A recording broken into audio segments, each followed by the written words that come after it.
Blanche has suffered a humiliating defeat at the hands of her brother-in-law, Stanley Kowalski, and on her birthday too. He's uncovered the shameful details of her life in Laurel, evicted from a dodgy hotel, a string of meaningless affairs, and even fired from her school because she was carrying on with a 17-year-old boy. But Stanley didn't stop there. No, he bought her a bus ticket back to Laurel. Blanche is being sent away in disgrace yet again. And to top it all off, Stella is having a baby right now. The scene opens with Blanche sitting alone in the flat. It's later in the evening and Blanche is haunted by a polka tune, the Varsuviana. It's the same tune that was playing when Alan, her young husband, shot himself. Mitch rounds the corner and approaches the flat. He's looking different, unkempt, and he's clearly been drinking. When he announces his presence at the door, Blanche can hardly believe it. She's excited to see him, even though he stood her up at dinner. Maybe they can make up? Hey team, just a reminder, if you like this video, please hit the subscribe button and ring the notification bell. It really helps the channel out, and our next upload could be on something taught in your next class. Thanks, and back to the video. Blanche dials up the charm in her typical fashion. She flutters about anxiously, trying to fill the silence with her flirtatious chatter. Her panic rises as Mitch becomes more hostile, and that awful polka tune is back. Blanche is arrested by the memory of Alan, but then it fades just as quickly as it came on. Mitch finally plucks up the courage to say it. He doesn't want to see her anymore. He seems to have wised up to Blanche's smokescreen of youth, glamour, and innocence. He accuses her of being afraid of the light, and Blanche admits it's because she doesn't like realism. She prefers the magic of illusion. He turns on the light, despite her protests, and looks at her carefully. She's obviously older than she'd led him to think, but he could have dealt with that. It's all the other lies he can't get past. Mitch tells Blanche that he knows the truth about her unsavoury life back in Laurel. He's triple-checked the rumours. Blanche doesn't deny it. It's too late for that. Instead, she openly admits that she's had many intimacies with strangers. It was her way of coping with the panic that controlled her after Alan's death. Mitch doesn't accept it, but Blanche insists that she was simply being true to herself. She remembers being surrounded by the dead and dying at Bellerive. That's why she prizes desire so much. To Blanche, desire is the opposite of death. Mitch gets up and tries to embrace her, but he's being rough and animalistic. Blanche tries to fight him off, telling him he should marry her if he wants to sleep with her. But he doesn't want to marry her now. In his eyes, she's spoiled goods, too dirty to take home to his mother. Feeling defeated and enraged, Blanche starts screaming, "Fire!" Mitch runs from the flat and Blanche collapses to the floor. A few hours later, Blanche is drinking heavily and packing her wardrobe trunk. She's even wearing a dirty, crumpled old evening gown and a pair of scuffed silver slippers. To top it off, she places a rhinestone tiara on her head and begins chatting to invisible admirers. Suddenly, she slams the mirror down so hard that it breaks. She's looked at herself too closely and can't bear what she sees. Stanley arrives home from the hospital. He tells Blanche happily that the baby is coming in the morning, so he's here to get some sleep. Blanche tells him that she also has some good news. She's received a telegram from an old admirer, Mr. Shep Huntley. He's invited her to join him on a yacht in the Caribbean. Stanley plays along with the obvious lie. He's in a good mood tonight and even offers to patch things up with Blanche, but she immediately refuses him. His deliberate cruelty has been unforgivable. But Stanley doesn't care. He's having a baby.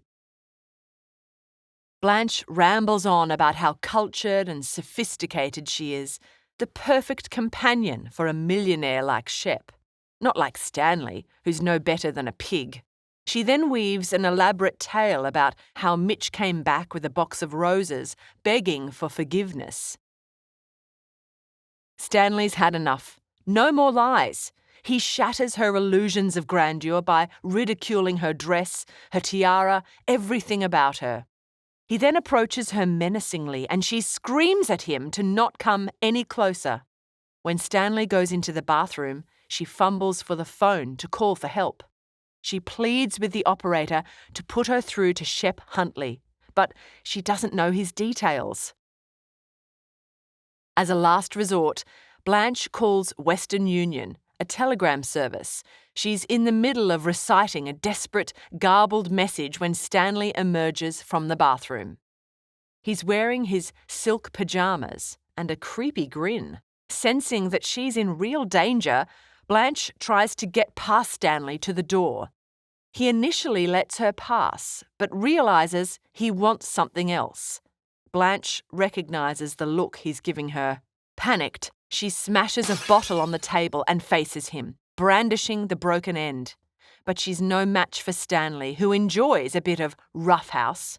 He overturns the table, lunges at her, and catches her by the wrist. It only takes a few seconds for Blanche to drop the jagged bottle top and collapse.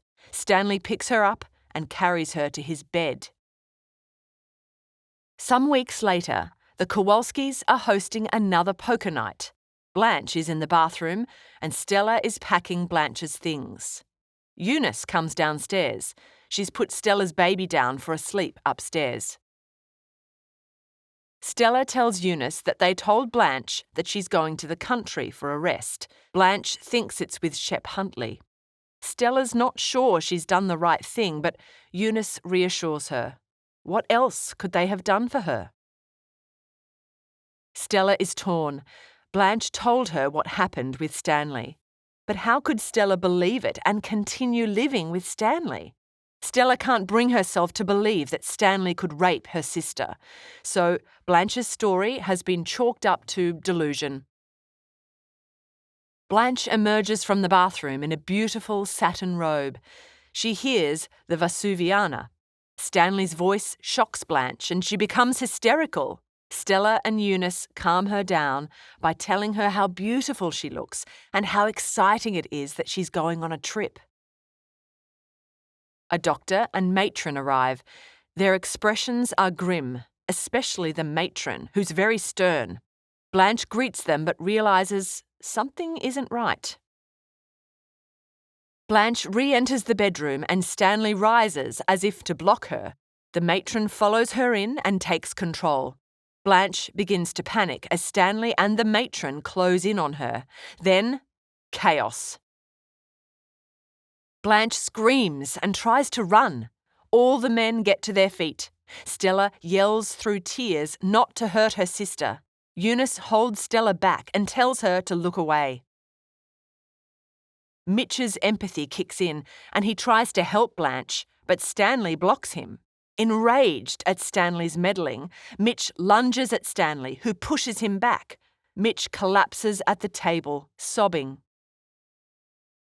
Meanwhile, Blanche is trying to resist the matron, who has a tight grip on her arms. The matron asks the doctor if they should get a straitjacket for Blanche, but the doctor says it's not necessary. The doctor gently takes off his hat, suddenly transforming into a respectful and reassuring presence. He crouches down and addresses Blanche as Miss Dubois. Blanche turns to face him, and her terror subsides. When the matron lets her go, the doctor gently helps Blanche to her feet. She grips his arm and tells him that she's always depended on the kindness of strangers. The men stand back as the doctor leads Blanche out of the building and around the corner. Stella cries out after her sister, but she doesn't turn around. Eunice then hands Stella her baby, wrapped in a blue blanket, but Stella continues to sob. Stanley pulls her into an embrace and murmurs to her intimately, already reaching into her blouse. The men return to their poker game, and this is where the story ends. We can only hope that Blanche will receive the help she needs. Admit it, she's a character you won't easily forget. Blanche may have lived in a world of illusions and fantasies, but look at her reality. Perhaps Blanche's fate was inevitable. Then again, she wasn't the only one making poor choices that led to her downfall. Maybe that's what Tennessee Williams wants us to consider. How does someone avoid disaster when death hovers around them? People are deliberately cruel to them, and their family ignore the warning signs. What do you think?